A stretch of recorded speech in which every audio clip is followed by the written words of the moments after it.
Sobre fundo grafite, um triângulo branco à esquerda com a palavra graduação, disciplina Banco de Dados.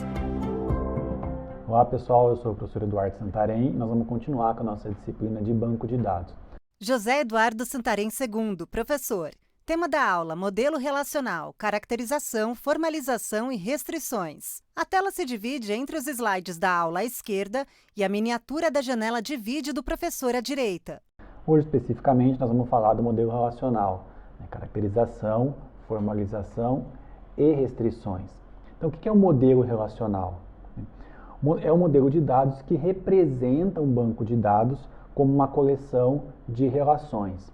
E uma relação remete a uma tabela de valores, no qual cada linha representa uma coleção de valores, ou seja, colunas relacionadas. Vocês vão escutar muito falar sobre relação, né? Relação é normalmente relacionada a uma tabela, né? É um nome que se dá a uma tabela. Então, o modelo relacional é justamente essa representação de banco de dados. Uma linha numa tabela, né, que a gente vai chamar de registro, representa um fato, que tipicamente corresponde a uma entidade ou relacionamento do mundo real. Então lembra que a gente já falou, né, quando a gente estava falando do modelo conceitual lá, do modelo de entidade de relacionamento, a gente falava sobre um fato, né, a gente falava sobre o que acontece no mundo real. Então aqui nós vamos representar no banco de dados como uma linha. Cada fato desse que acontece, a gente representa como uma linha. Bom, é muito importante que vocês compreendam esse glossário aqui, né, que é o glossário para o modelo relacional. É bem comum que vocês encontrem várias nomenclaturas para relacionar ao modelo, para falar sobre o modelo relacional, tanto no material didático, no material acadêmico, quanto vocês vão encontrar nas mais variadas manifestações que a gente tem de banco de dados por aí, vocês vão encontrar essas nomenclaturas. E aí, vocês vão muitas vezes ver que relação é tabela, né? Vão encontrar tupla ou então linha e registro, que é a mesma coisa. Vão encontrar atributo, que é coluna ou campo. Ou vão encontrar domínio, que a gente está falando sobre tipo de dado. Essas nomenclaturas, elas variam muito, tá? Então eu não quero que vocês se preocupem muito com isso. Vocês precisam saber exatamente o que é cada uma delas. Mas não necessariamente decorar esses nomes, decorar esses termos, porque esses termos aparecem toda hora, o tempo todo eles aparecem diferentes. Vocês vão ver representados de maneiras diferentes nos documentos, nos livros, enfim. O importante para a gente é saber como que isso efetivamente se caracteriza na construção do banco de dados. Então, quando a gente olha para esse exemplo aqui... Novo slide com o título Modelo Relacional e o subtítulo Exemplo.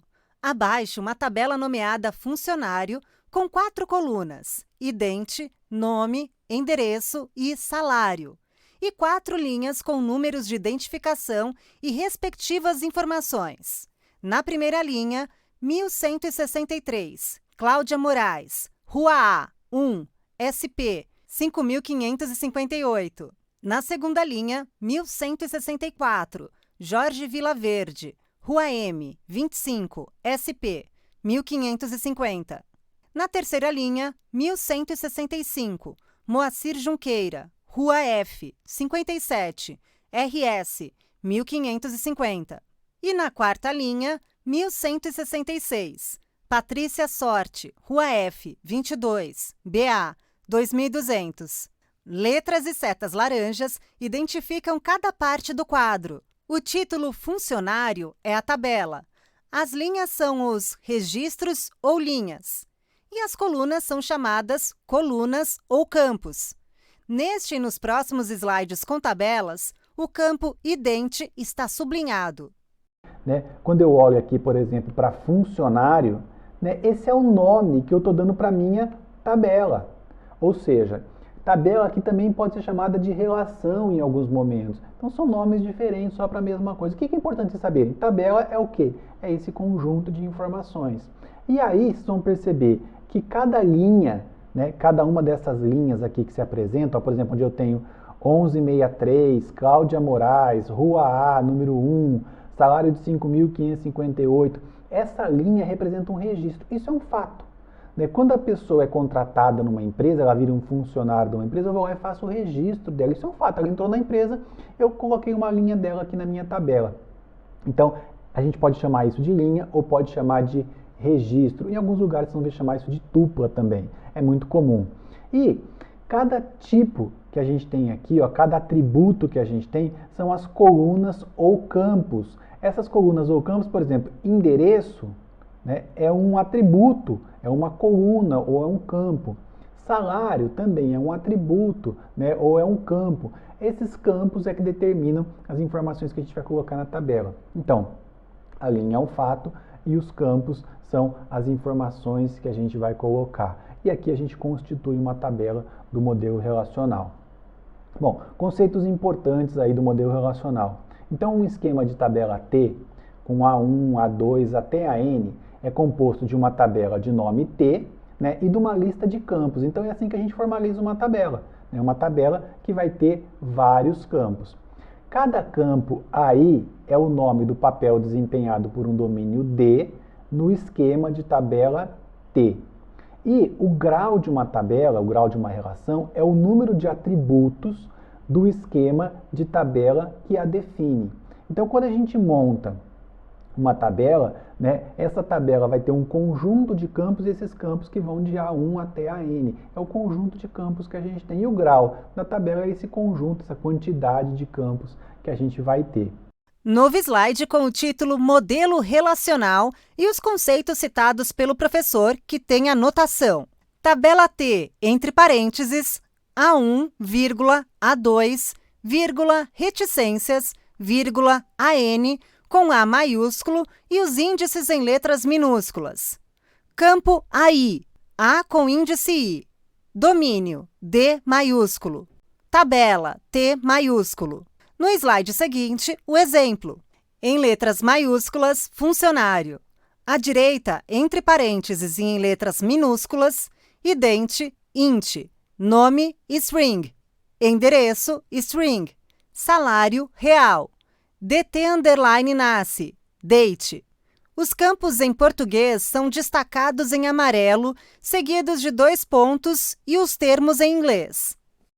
Eu vou mostrar um exemplo aqui para vocês, né? Então, é assim que a gente representa uma tabela no modelo relacional. Então, aqui eu tenho o nome da tabela, no caso aqui é funcionário, e eu tenho o campo idente, que é do tipo, né? Aqui o tipo meu é int, de inteiro, então é o domínio de dados, né? Onde eu vou cadastrar o idente, que é o identificador do funcionário, é um número, então eu vou registrar ele aqui, eu vou determinar o esquema aqui como um int, inteiro. O nome é uma string, então um outro campo que eu tenho aqui, nome, é do tipo string, é do tipo texto. Eu tenho o endereço, que também é do tipo string. Eu tenho o salário, que é do tipo real, não é o real do nosso dinheiro, não. Real é um tipo float, né? Um tipo numérico com casas decimais.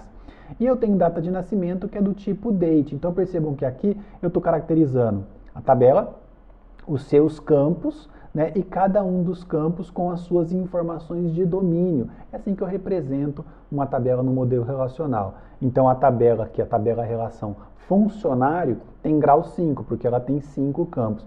É importante, pessoal, vocês estão vendo aqui, por exemplo, que a tabela funcionário está com acento, em alguns momentos vocês vão encontrar cedilha, acento também. Não se prendam a isso, isso não é o mais importante. Se está com acento, se está com tio, se não está. Vocês vão perceber que a hora que vocês for determinar isso nas ferramentas, no banco de dados, quando for possível colocar acento, tio, essas coisas, a ferramenta vai permitir. Quando não for possível, a ferramenta não vai permitir. Então, esses detalhes que compõem aqui não são o mais importante. O importante é você saber que uma tabela é caracterizada por campos e esses campos são de alguns tipos que a gente determina logo quando a gente vai construir essa tabela. Bom, alguns outros conceitos importantes, né? Então, uma tabela ou o estado de uma tabela T, que é o meu T minúsculo, definida sob o esquema T, com os campos A1, A2 até AN, é um conjunto de M registros, um conjunto de vários registros. Então, a instância, né? Ou seja, o que eu defino como conjunto de informações é esse conjunto de registros. E cada registro é uma lista ordenada de N valores, ou seja, R é igual, o meu registro é igual a valor 1, valor 2, valor 3, então as informações que eu vou colocar na minha tabela.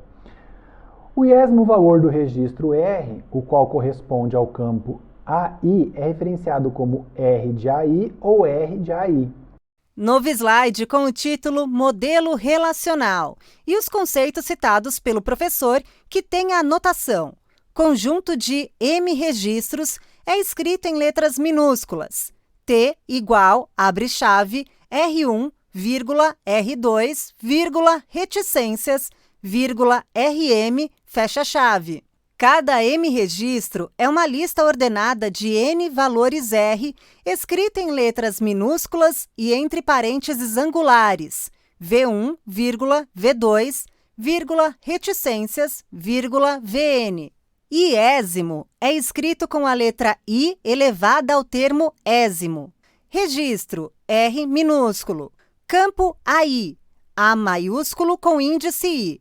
R de AI tem duas notações. A primeira é com R e AI entre chaves. A segunda é R.ai.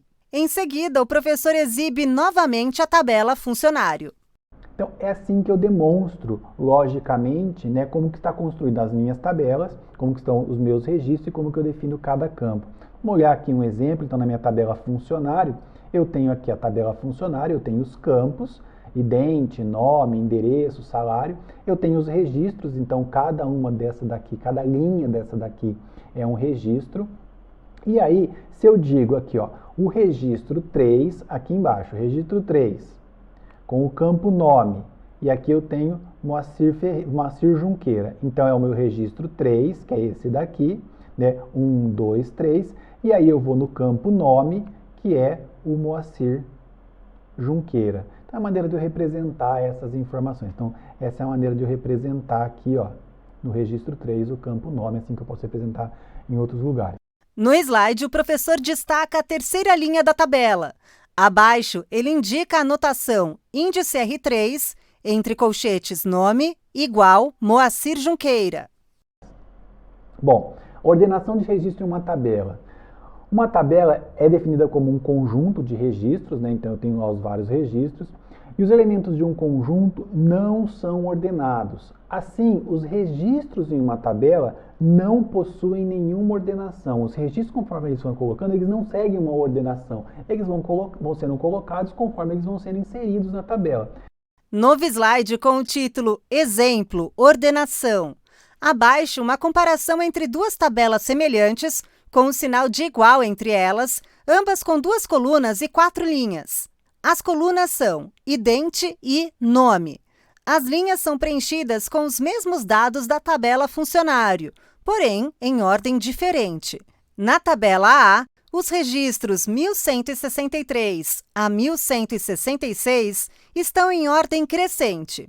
E na tabela B, a ordem é 1166, 1165, 1163 e 1164.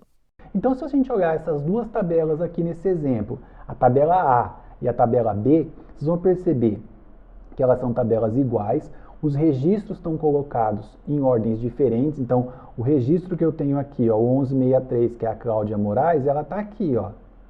É o terceiro registro na tabela B. Na tabela A, eu tenho a Patrícia Sorte aqui, que é o 1166, e ela está aqui como o primeiro, Patrícia Sorte 1166. Apesar de estarem em ordens diferentes, o que importa para mim aqui é que o identificador e o nome sejam o mesmo, e na tabela B também o identificador e o nome sejam os mesmos, mesmo que eles estejam em posições diferentes. Então, essas tabelas são exatamente iguais. Entretanto, a ordenação de valores dentro de um registro, ela pode ter algum significado. Então, olha só, um registro é uma lista ordenada de valores. Então, registro é um conjunto de valores, né? O registro lá, identificador, nome, salário, esse conjunto de valores compõe um registro. E aí, a ordem desses valores, ela é importante.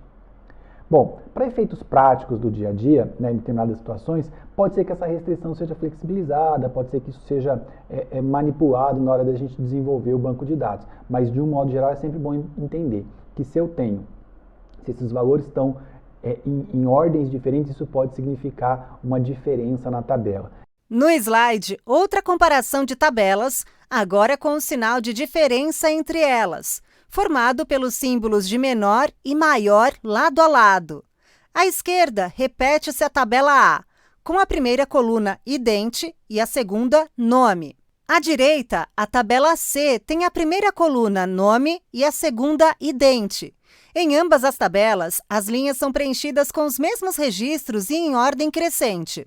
Então, olha só, aqui a gente tem a tabela A e a tabela C, né? Então, a tabela A, percebam que os registros praticamente são os mesmos, só que aqui eles estão com ordem diferente. Na tabela A, o registro tem os valores, primeiro, idente e depois nome. E na tabela C, eu tenho nome e depois idente. Isso é representativo no banco de dados, essa diferença de ordem dos valores. Então, a gente pode dizer que a tabela A é diferente da tabela C. Mesmo a gente sabendo que o fato de ser tabelas pequenas, a gente consegue ver aqui que são praticamente os mesmos dados, mas definitivamente eles são diferentes.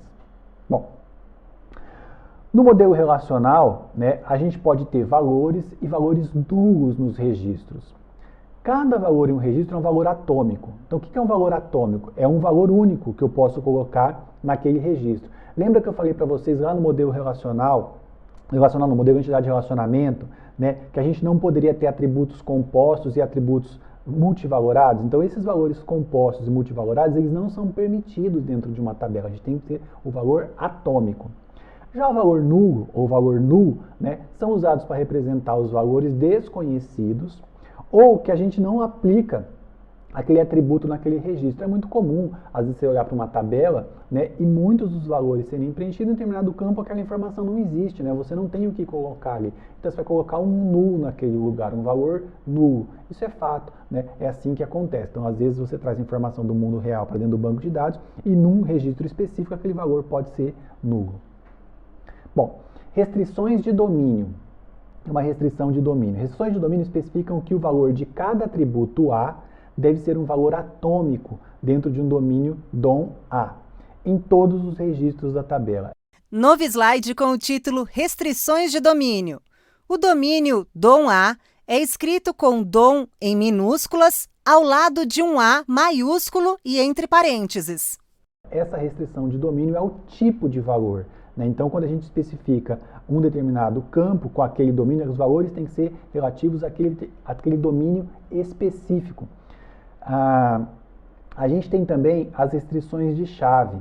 Por definição, pessoal, todos os elementos de um conjunto são distintos. Logo, todos os registros em uma tabela devem ser distintos, ou seja, dois registros quaisquer não podem ter a mesma combinação de valores para todos os seus atributos. Novo slide com o título Restrições de chave e o parágrafo lido pelo professor. Abaixo, a seguinte notação. Índice R1, entre colchetes SK maiúsculas, menor, maior, índice R2, entre colchetes SK. Olha só, a gente não vai colocar dois registros iguais numa tabela. Então isso não vai acontecer. Essa é uma restrição de chave. Você não vai ter dois registros iguais. Não faz sentido ter isso, né? Então a gente nunca vai repetir dois registros dentro de uma mesma tabela. Aqui eu queria que vocês compreendessem a ideia de superchave. O que é a superchave, né? Aqui quando a gente coloca o SK, né, é o super key.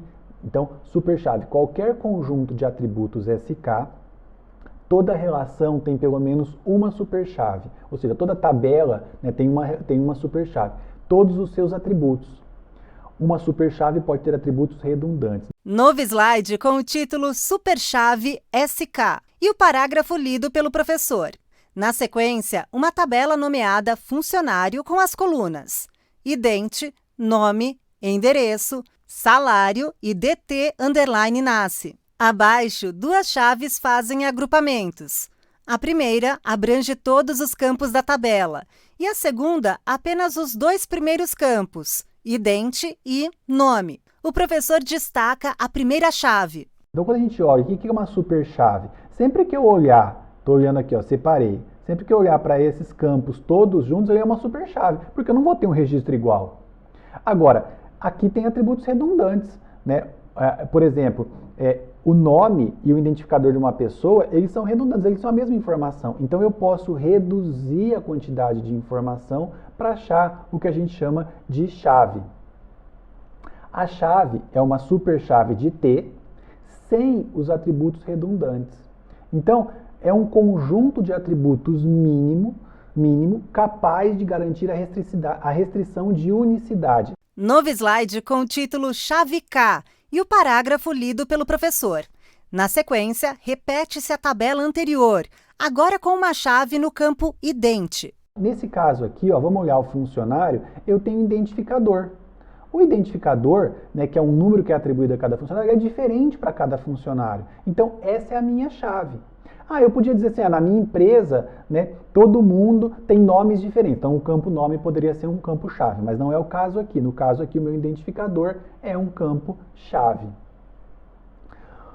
Os conceitos de chave, pessoal. Em geral, uma tabela T pode ter mais de uma chave, e cada uma delas é uma chave que a gente chama de candidata. Então, quando a gente tiver mais de uma chave, a gente chama essas chaves de chaves candidatas, ou seja, cada uma delas pode ser uma chave candidata. Se eu tivesse, por exemplo, na minha tabela lá de funcionário, o identificador tivesse, por exemplo, o CPF, os dois poderiam ser chaves candidatas, porque os dois eram candidatos a ser uma chave primária.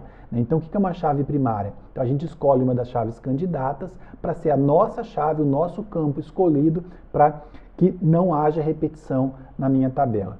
Cada uma das demais chaves candidatas é chamada de chave única, ou seja, as chaves que a gente tem que não foram escolhidas para ser chave primária são chamadas chaves únicas. Novo slide com o título Conceitos de Chave e os tópicos lidos pelo professor com os destaques em laranja. Chave candidata, chave primária, PK, e chave única. E a gente tem a restrição de integridade. A restrição de integridade, pessoal, de entidade, o valor de uma chave primária não pode ser nulo. Então, nunca a gente vai poder ter uma chave como nula. Essa é uma restrição de integridade. Uma outra restrição de integridade que a gente tem é a integridade referencial. Ou seja, é especificada entre duas tabelas e usada para manter a consistência entre os seus registros. Quando a gente fala de modelo relacional, a gente vai relacionar uma tabela com a outra. Então, quando a gente faz essa relação entre uma tabela com a outra, essa informação que sai de uma tabela e vai para outra, a gente precisa manter essa integridade entre as duas tabelas. E aí, olha só, um registro de uma tabela A que referencia uma tabela B deve fazer referência a um registro existente na tabela B. Isso é nossa restrição de integridade referencial. Novo slide com o título Restrição de Integridade e os tópicos lidos pelo professor com os destaques em laranja. Restrição de integridade de entidade. Restrição de integridade referencial. E registro existente. Essas restrições de integridade, quando a gente usa um sistema gerenciador de banco de dados, o próprio sistema faz isso para a gente. É ele que vai garantir que essa integridade aconteça. Quando a gente define a chave primária, as chaves estrangeiras, que é o que a gente vai ver como faz aqui, a gente faz com que o banco vai tratar isso dessa maneira para a gente. Pode ficar tranquilo com isso, com o sistema gerenciador de banco de dados, porque ele faz isso para a gente. Bom, o que é uma chave estrangeira? A chave estrangeira, a gente considera dois esquemas de tabela T1 e T2, um conjunto de atributos FK, foreign key, no esquema T1 é uma chave estrangeira de T1 que se referencia a T2. Então, eu falei, uma chave de T1 que se referencia a T2. Os atributos em FK têm o mesmo domínio dos atributos da chave primária PK em T2. Então, a chave primária, chave estrangeira, elas se relacionam, elas são exatamente iguais, elas têm o mesmo domínio. Os valores de FK no registro R1 de um estado T1 ou ocorre com um valor de PK para algum registro R2 de um estado de T2 ou é nulo. Então, é assim que funciona. No registro 1, eu tenho a minha foreign key e no meu registro 2, na minha relação 2, eu tenho o meu PK, minha primary key.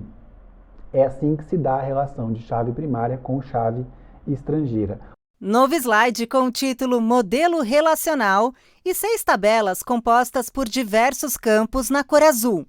A primeira é nomeada Funcionário e tem os campos Idente, sublinhado, P_nome, sobrenome, END, DT_nasce, salário, sexo, S_idente, D_num. Abaixo, a segunda tabela é nomeada Departamento e tem os campos Número, sublinhado, Nome, G_idente, G_data. A terceira tabela está à direita da segunda e é nomeada Depto_localizações e contém os campos sublinhados D_num e localização. A quarta tabela, abaixo, é nomeada Projeto e tem os campos Número, sublinhado, Nome, localização, D_num.